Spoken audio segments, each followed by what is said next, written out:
5 things this week. Week ending June 14, 2020. First thing, a black man died so black men kill more black men in response.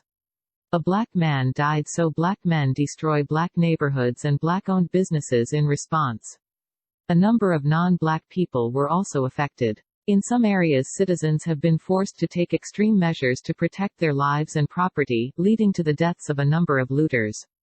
The mainstream media are failing to report the violent actions of the protesters by consistently labeling the violent mobs as peaceful.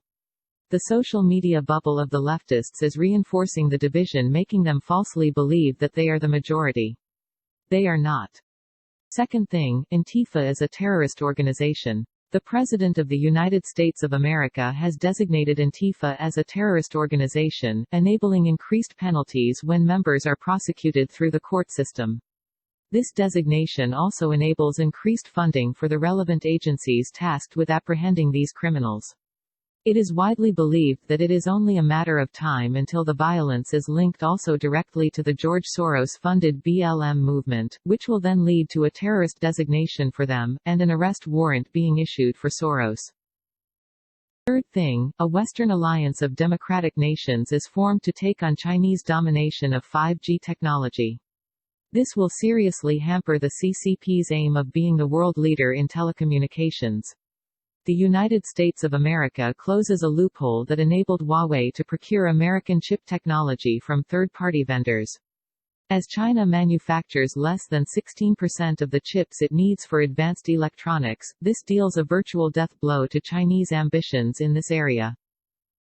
Fourth thing, far-left communist insurgents are creating so-called autonomous zones in American Democrat-held cities. In Seattle, an armed group has already filled the power vacuum, acting like an authoritarian government. President Trump has warned the Democrat governors that if they do not take control, then he will act. Polls show that 70% of Americans support the National Guard being used to quell the unrest, whilst 58% support the use of the military. If President Trump acts, he will win the coming election. If he does not, he will lose. Fifth thing, as lockdowns around the world are being relaxed, experts fear that the mass protests could lead to a more severe second wave of infections that will devastate already damaged economies and populations. The lack of social distancing, lack of masks on a significant number of participants and the vastly increased viral exhalation due to exertion will lead to a significant rise in infections in the Black community, which we already know suffers a more severe outcome from the disease than other ethnicities. Of course, they will not accept the blame for this, and will instead insist it is proof of endemic racism.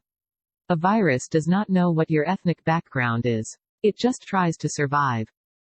Thank you for watching. Please like, share and subscribe to be notified of new content.